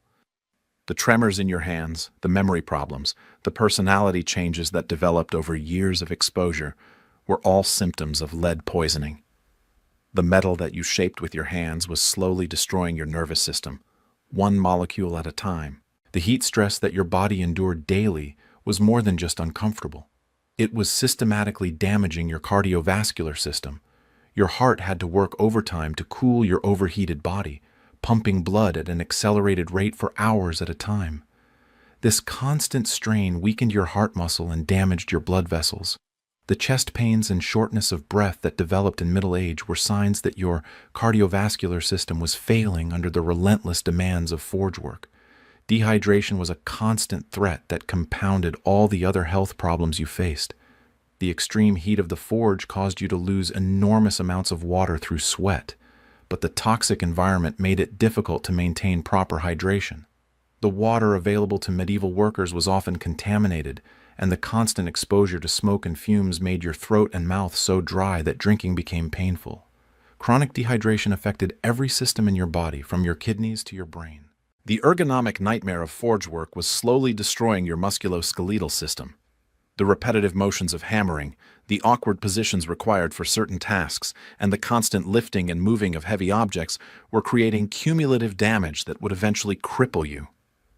Your spine was being compressed and twisted by years of bending over anvils. Your joints were wearing out from the constant vibration and impact. Your muscles were developing chronic inflammation from overuse and strain. The noise level in your workshop was literally deafening. The constant ringing of hammer on anvil, the roar of the bellows, and the hiss of hot metal in water were slowly destroying your hearing. The damage was gradual and irreversible, starting with the loss of high-frequency sounds and progressing to complete deafness in some cases. The social isolation that resulted from hearing loss compounded the other health problems you faced, creating a cycle of depression and withdrawal. The toxic metals you worked with were absorbed through your skin as well as your lungs. Your hands, constantly in contact with iron, steel, and various alloys, would absorb heavy metals that would accumulate in your organs over time. The permanent staining of your skin wasn't just cosmetic. It was evidence of the toxic burden your body was carrying. These metals would interfere with your body's normal functions, affecting everything from your immune system to your reproductive health. The poor nutrition that was common among working-class people in medieval times made you more vulnerable to the toxic effects of your work environment. Your body needed adequate vitamins and minerals to process and eliminate toxins, but your diet was often deficient in these essential nutrients. The combination of toxic exposure and poor nutrition created a synergistic effect that accelerated your physical decline. Sleep deprivation was another factor that compounded the toxic effects of your work. The physical discomfort caused by your working conditions, combined with the stimulant effects of some of the chemicals you were exposed to, made restful sleep difficult to achieve. Your body needed sleep to repair the daily damage caused by toxic exposure, but the very toxins that were harming you also prevented the restorative sleep you needed. The stress of working in such a dangerous and toxic environment had its own health consequences. Chronic stress suppressed your immune system, making you more susceptible to infections and diseases. It also contributed to high blood pressure, heart disease, and mental health problems. The constant awareness of danger and the physical discomfort of your working conditions created a state of chronic stress that was as damaging as any chemical toxin. Your reproductive health was also affected by the toxic environment of the forge. The heat, chemicals, and heavy metals you were exposed to could cause fertility problems, birth defects in your children, and complications during pregnancy for your wife. The high rates of infant mortality and birth defects in blacksmith families were not just due to general medieval conditions. They were specifically related to occupational exposures. The cumulative effect of all these toxic exposures was a dramatically shortened lifespan. While the average life expectancy in medieval times was already low by modern standards, blacksmiths and other metalworkers had even shorter lives. The combination of accidents, chronic diseases, and toxic exposures meant that few blacksmiths lived to see their 50th birthday. Those who did survive to old age were often so disabled by their work-related health problems that their final years were marked by pain, disability, and dependence on others.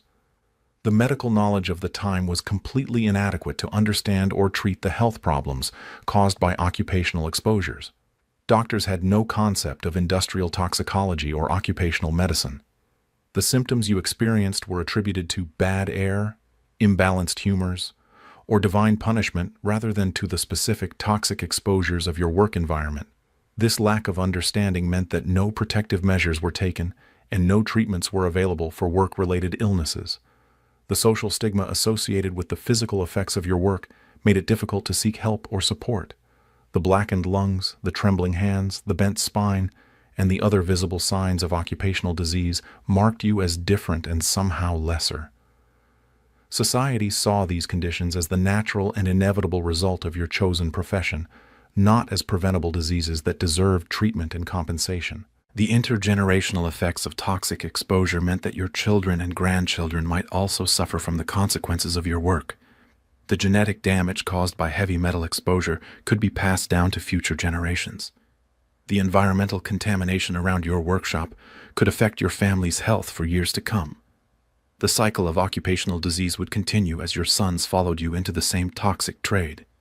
Yet you continued to work, day after day, year after year, because you had no understanding of the long-term consequences of your exposure and no alternatives available to you. The slow poison of the forge was invisible and insidious, its effects developing so gradually that they seemed like natural aging rather than occupational disease. By the time the symptoms became severe enough to interfere with your work, the damage was already irreversible, and it was too late to escape the toxic embrace of the trade that had defined your life and would ultimately end it. The guild system that was supposed to protect and elevate craftsmen like you was, in reality, a corrupt and self-serving institution that often worked against the interests of ordinary blacksmiths. What began as a noble idea, craftsmen banding together for mutual support and protection, had evolved into a rigid hierarchy that benefited the wealthy and well-connected at the expense of struggling artisans. Your membership in the Blacksmiths Guild was mandatory, expensive, and often more of a burden than a benefit. The guild masters who controlled your professional life were typically the wealthiest and most politically connected smiths in the region. They had achieved their positions not through superior skill or dedication to the craft, but through inheritance, marriage, or political maneuvering. These men, comfortable in their established workshops with steady streams of wealthy customers, made decisions that protected their own interests while ignoring the struggles of journeymen and younger masters, who were trying to build their businesses. Guild fees were a constant drain on your limited resources. Membership dues, assessment charges, fines for various infractions, and special levies for guild projects consumed a significant portion of your income. The guild justified these expenses by claiming they were necessary for maintaining standards, providing mutual aid, and protecting the interests of all members. In practice, most of the money went to fund elaborate guild halls, expensive ceremonies, and the comfortable lifestyles of guild officials. The guild's control over who could practice the blacksmith trade was absolute and often arbitrary. New members had to be approved by the existing masters, a process that was heavily influenced by personal relationships, family connections, and political considerations. Skilled craftsmen could be excluded from the guild for reasons that had nothing to do with their abilities, their religion, their political views, their family background, or simply because they were seen as potential competition by established members. The apprenticeship system, supposedly designed to ensure proper training and maintain quality standards, was often exploitative and corrupt. Guild regulations specified the length of apprenticeships, the fees that had to be paid, and the conditions under which apprentices could advance to journeyman status. But these rules were frequently bent or ignored when it served the interests of guild masters. Apprentices from wealthy families might advance quickly with minimal training, while talented apprentices from poor families might be kept in servitude for years beyond the normal term. Quality control, one of the guild's primary justifications for its existence, was inconsistently and unfairly enforced. Guild inspectors would examine finished products and could reject work that didn't meet their standards, forcing smiths to redo the work at their own expense. But these inspections were often influenced by personal relationships and political considerations. Work produced by favored guild members might pass inspection despite obvious flaws, while work from less favored smiths might be rejected for minor imperfections. The guild's monopoly on certain types of work created artificial scarcities that drove up prices and limited opportunities for individual smiths. Only guild members could legally practice the blacksmith trade in guild territories, and the guild could restrict the number of new members to maintain high prices for their services. This system benefited established masters but made it nearly impossible for new smiths to enter the trade or for existing smiths to expand their businesses. Price fixing was another way the guild system worked against the interests of both craftsmen and customers. Guild regulations often specified minimum prices for various products and services, supposedly to prevent destructive competition.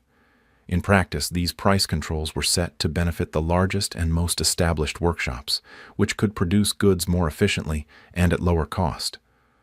Smaller smiths were forced to charge the same prices while operating at much lower profit margins. The guild's political activities often put individual members at risk without their consent. Guild leaders would take positions on local political issues, support certain candidates for office, or align themselves with particular noble families. These political activities could benefit the guild as a whole, but they could also create enemies and put individual members in danger. A smith who disagreed with the guild's political positions had no recourse. He was bound by the guild's decisions whether he agreed with them or not. Mutual aid, supposedly one of the guild's primary benefits, was often inadequate and unfairly distributed. The guild was supposed to provide support for members who were injured, ill, or facing financial hardship.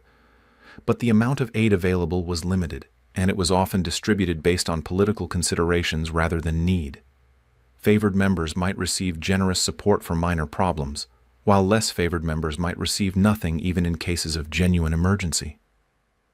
The guild's control over innovation and technological change was stifling and counterproductive.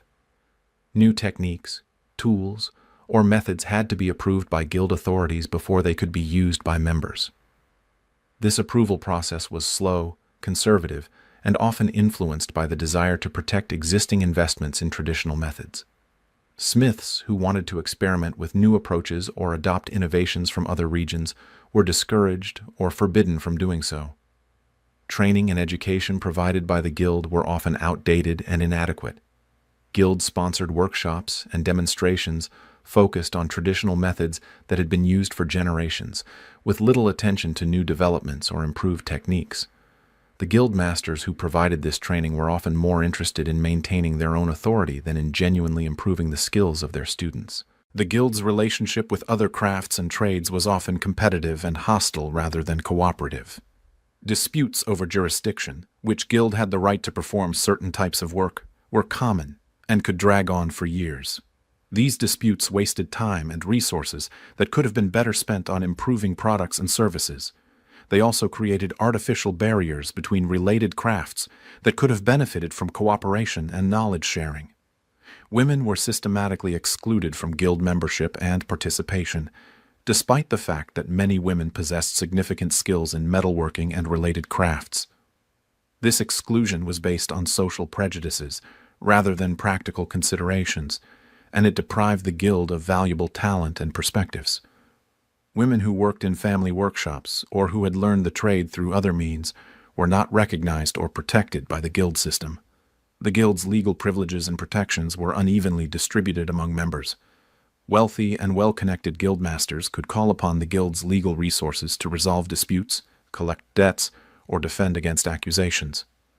Ordinary members had much less access to these services and were often left to handle legal problems on their own. The guild's legal power was used primarily to benefit its most influential members. Corruption within guild leadership was common and rarely addressed. Guild officials often used their positions to benefit their own businesses, to favor their friends and relatives, or to extract bribes and kickbacks from members. The lack of transparency in guild operations made it difficult to detect or prove corruption, and the concentration of power in the hands of a few individuals made reform nearly impossible. The guild's resistance to change and innovation ultimately weakened the entire blacksmith trade. While other regions and countries were developing new techniques and improving their products, guild-controlled areas remained stuck in traditional methods that were becoming increasingly obsolete. This resistance to change made guild members less competitive in broader markets and contributed to the eventual decline of traditional blacksmithing. Your relationship with the guild was characterized by resentment, frustration, and a sense of powerlessness.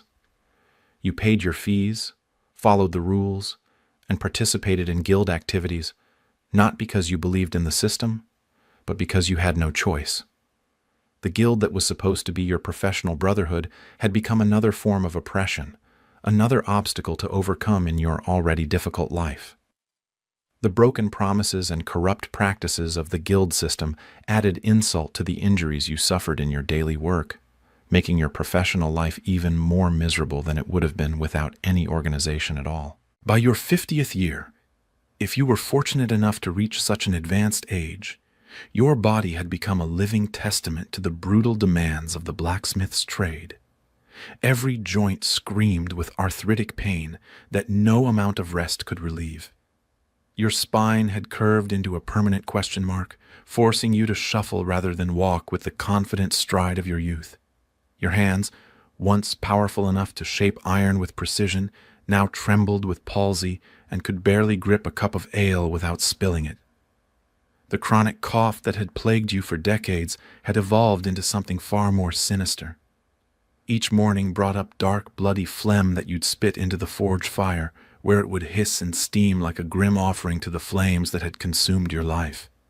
Your breathing was labored and shallow, your lung capacity reduced to a fraction of what it had been in your prime. Climbing the few steps to your workshop left you gasping for air, your face flushed with the effort of simply staying alive. Your eyesight, damaged by decades of staring into bright forge fires and working in smoky conditions, had deteriorated to the point where you could barely see the work in front of you. The fine details that had once been second nature now required enormous concentration and effort. Your hearing, destroyed by years of hammer blows, and the constant noise of the forge had faded to a dull ringing that made conversation difficult and isolation inevitable. The younger smiths in the village looked at you with a mixture of pity and fear, seeing their own future written in your broken body. Your apprentices, if you still had any, would quietly take over the more demanding tasks while you sat in the corner, offering advice that was increasingly ignored. The customers who had once sought out your expertise now came reluctantly, knowing that your best days were behind you and that your work was no longer reliable. Your family, if any remained, had become your caregivers rather than your dependents. Your wife, aged beyond her years by the hardships of life with a blacksmith, would help you dress in the morning and undress at night. Your children, if they hadn't already fled to other trades or distant towns, would assist with the basic tasks of daily living that you could no longer manage alone. The proud provider and protector had become a burden, dependent on others for survival. The workshop that had once been your kingdom now felt like a prison. The tools that had been extensions of your body were now too heavy to lift.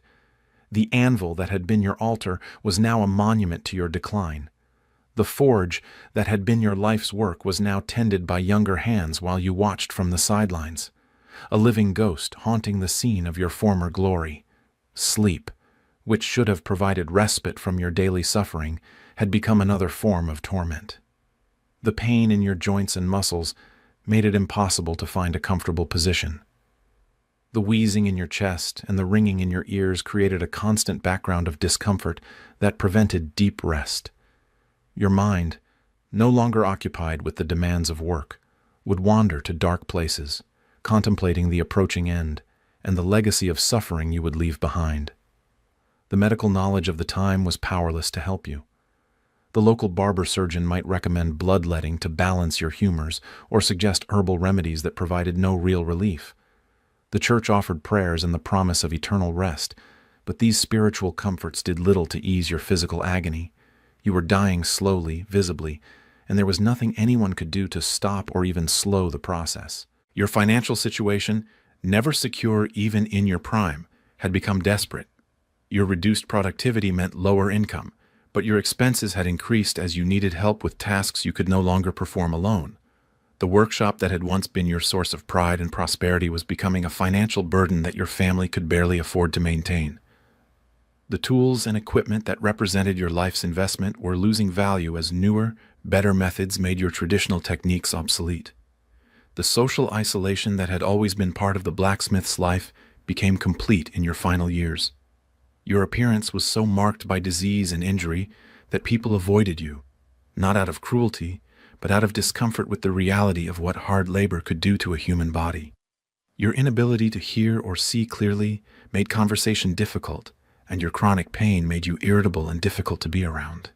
You had become a cautionary tale, a reminder of mortality that people preferred not to confront. Your memories, one of the few things that remained truly your own, were a mixed blessing.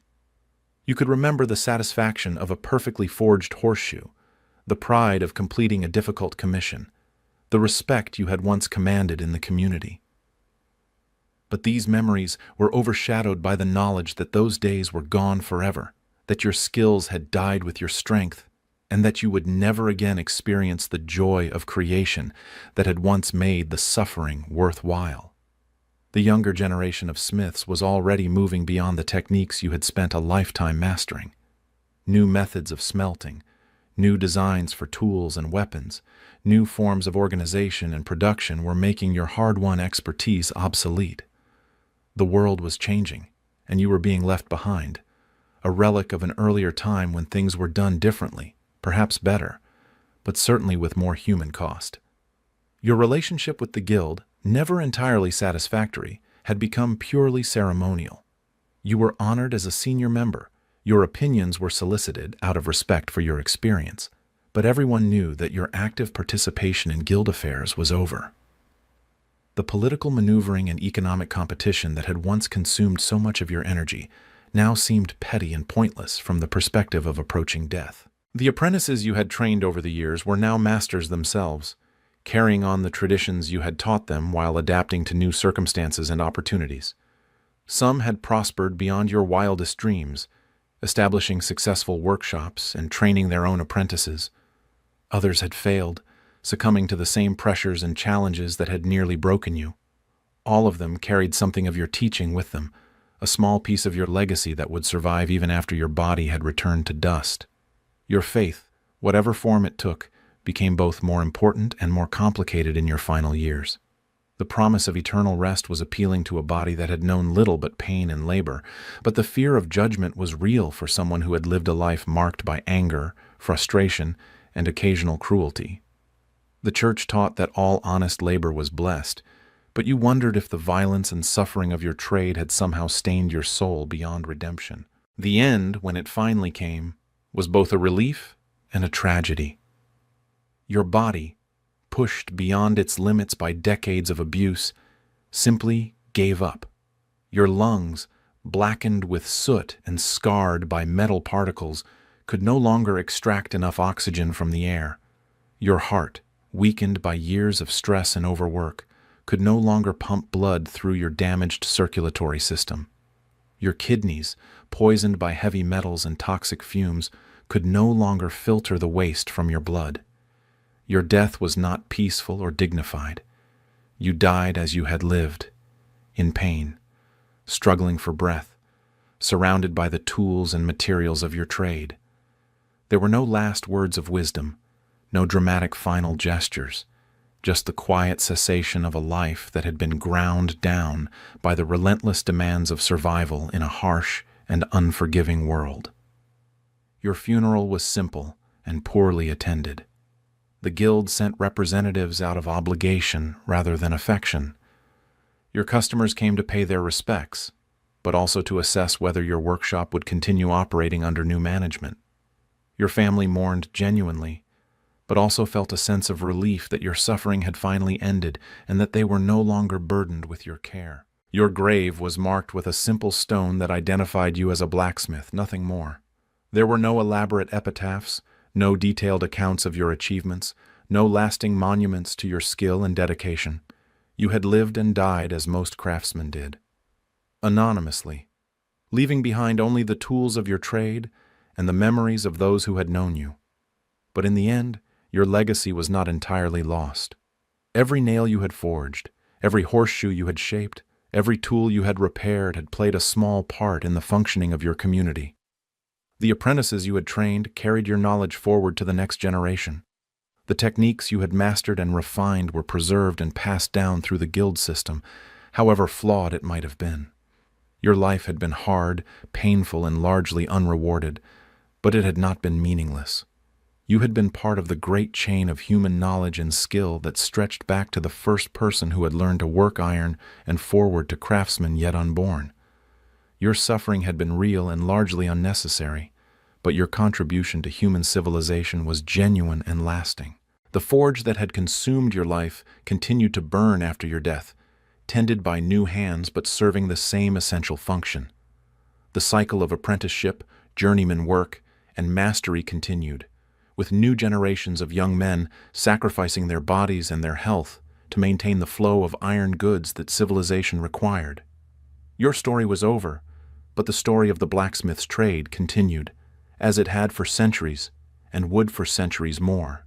In the end, you had been both victim and participant in a system that valued production over human welfare, that treated craftsmen as expendable resources rather than as human beings deserving of dignity and care. Your miserable life was not an accident or an exception.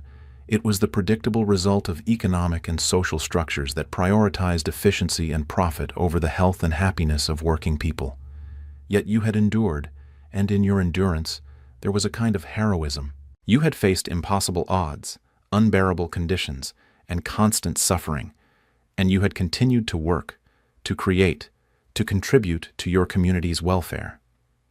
Your life had been a testament to human resilience, to the capacity of ordinary people to survive and even find meaning in circumstances that would crush the spirit of lesser beings. The final ember of your life had flickered and died, but the fire you had tended for so many years continued to burn.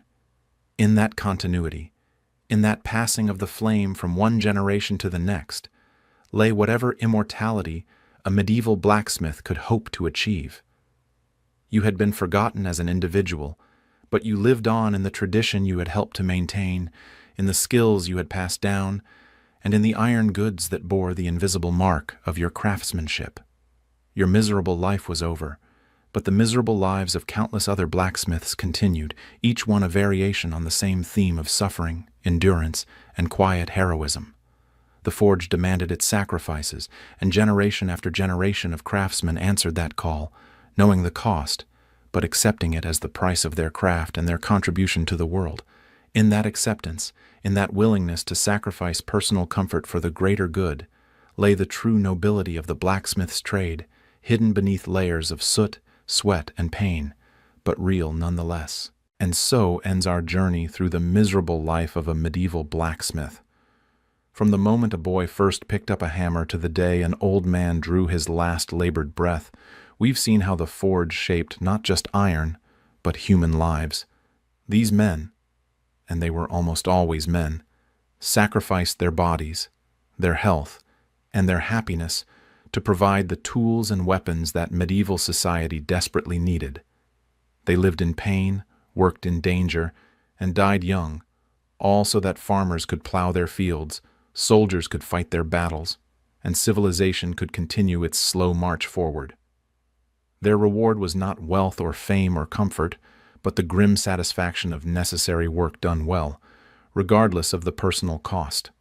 Tonight, as you drift off to sleep in your comfortable bed, perhaps spare a thought for these forgotten craftsmen. Their hammers have long since fallen silent, their forges have grown cold, and their names have been lost to history. But their legacy lives on in every piece of metal that shapes our modern world, in every tool that makes our lives easier, and in the enduring human capacity to endure suffering in service of something greater than ourselves. The medieval blacksmith's life was indeed miserable, but it was also essential, and in that essential nature lay a dignity that no amount of suffering could entirely destroy. They were the unsung heroes of their age, and their story deserves to be remembered, even if only in the flickering light of a dying fire told to help us sleep. Rest well, and remember, we stand on the shoulders of giants, even if those giants were bent and broken by the weight they carried.